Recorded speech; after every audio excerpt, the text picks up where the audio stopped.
আর এই মুহূর্তে আমরা নজর রাখবো মুর্শিদাবাদের দিকে। মুর্শিদাবাদের রানীনগরে সেখানে বিয়ে বাড়িতে বোমাবাজির অভিযোগ, বোমাবাজিতে জখম কমপক্ষে 7 জন। আরো একবার জানাবো আপনাদেরকে, মুর্শিদাবাদের রানীনগরে সেখানে বিয়ে বাড়িতে বোমাবাজির অভিযোগ উঠে আসছে। বোমাবাজির ফলে জখম হয়েছেন কমপক্ষে 7 জন। এক যুবককে টেনে বার করার চেষ্টা, বাধা দিলে বোমা ছোড়ে দুষ্কৃতীরা, এমনটাই কিন্তু জানা যাচ্ছে। এই মুহূর্তে যে খবর আপনাদেরকে জানাচ্ছি, মুর্শিদাবাদে সেখানে রানীনগরে বিয়ে বাড়ির মধ্যে বোমাবাজিতে জখম হয়েছেন কমপক্ষে 7 জন। আমাদের সঙ্গে রয়েছেন আমাদের প্রতিনিধি ইন্দ্রাশিস রয়েছেন। ইন্দ্রাশিস, কি কারণে এই বোমাবাজির ঘটনা, তাও একটা বিয়ে বাড়ি চলাকালীন? একেবারেই মধুকল্পিতা, যেটা ঘটেছে রানীনগরের যে বামনাবাদ পশ্চিম পাড়া বলে যে জায়গাটি রয়েছে, সেখানে কিন্তু এই ঘটনা ঘটেছে। বিয়ে বাড়ির অনুষ্ঠান চলাকালীন আচমকায় কিন্তু এই বোমাবাজি শুরু হয়।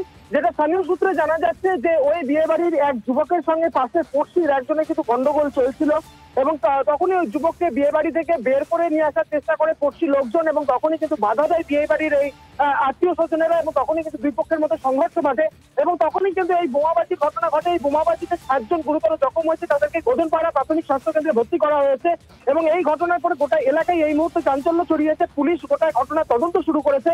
তবে যেভাবে বিয়ে বাড়ির অনুষ্ঠান চলাকালীন এইভাবে অতর্কিতে বোমাবাজি শুরু হলো, তাতে কিন্তু গোটা এলাকায় এই মুহূর্তে চাঞ্চল্য ছড়িয়েছে। মধুকল্পিতা, একেবারেই ধন্যবাদ। আমাদের সঙ্গে ছিলেন আমাদের প্রতিনিধি ইন্দ্রাশিস।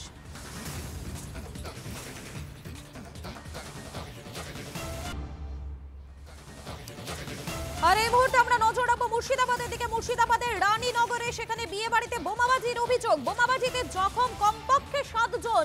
আরো একবার জানাবো আপনাদেরকে, মুর্শিদাবাদের রানীনগরে সেখানে বিয়ে বাড়িতে বোমাবাজির অভিযোগ উঠে আসছে।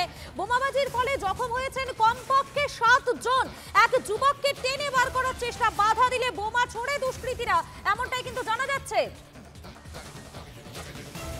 এই মুহূর্তে যে খবর আপনাদেরকে জানাচ্ছি, মুর্শিদাবাদে সেখানে রানীনগরে বিয়ে বাড়ির মধ্যে বোমাবাজিতে জখম হয়েছেন কমপক্ষে 7 জন। আমাদের সঙ্গে রয়েছেন আমাদের প্রতিনিধি ইন্দ্রাশিস রয়েছেন। ইন্দ্রাশিস, কি কারণে এই বোমাবাজির ঘটনা, তাও একটা বিয়ে বাড়ি চলাকালীন?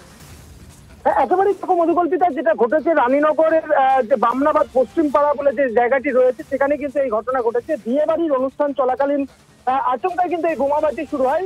যেটা স্থানীয় সূত্রে জানা যাচ্ছে যে ওই বিয়ে বাড়ির এক যুবকের সঙ্গে পাশে পড়শির একজনের কিন্তু গন্ডগোল চলছিল, এবং তখনই ওই যুবককে বিয়ে বাড়ি থেকে বের করে নিয়ে আসার চেষ্টা করে পড়শি লোকজন, এবং তখনই কিন্তু বাধা দেয় বিয়ে বাড়ির এই আত্মীয় স্বজনেরা, এবং তখনই কিন্তু দুই পক্ষের মধ্যে সংঘর্ষ ঘটে, এবং তখনই কিন্তু এই বোমাবাজির ঘটনা ঘটে। এই বোমাবাজিতে 7 জন গুরুতর জখম হয়েছে, তাদেরকে গোধনপাড়া প্রাথমিক স্বাস্থ্য কেন্দ্রে ভর্তি করা হয়েছে, এবং এই ঘটনার পরে গোটা এলাকায় এই মুহূর্তে চাঞ্চল্য ছড়িয়েছে। পুলিশ গোটা ঘটনা তদন্ত শুরু করেছে। তবে যেভাবে বিয়ে বাড়ির অনুষ্ঠান চলাকালীন এইভাবে অতর্কিতে বোমাবাজি শুরু হলো, তাতে কিন্তু গোটা এলাকায় এই মুহূর্তে চাঞ্চল্য ছড়িয়েছে। মধুকল্পিতা, একেবারেই ধন্যবাদ। আমাদের সঙ্গে ছিলেন আমাদের প্রতিনিধি ইন্দ্রাশিস।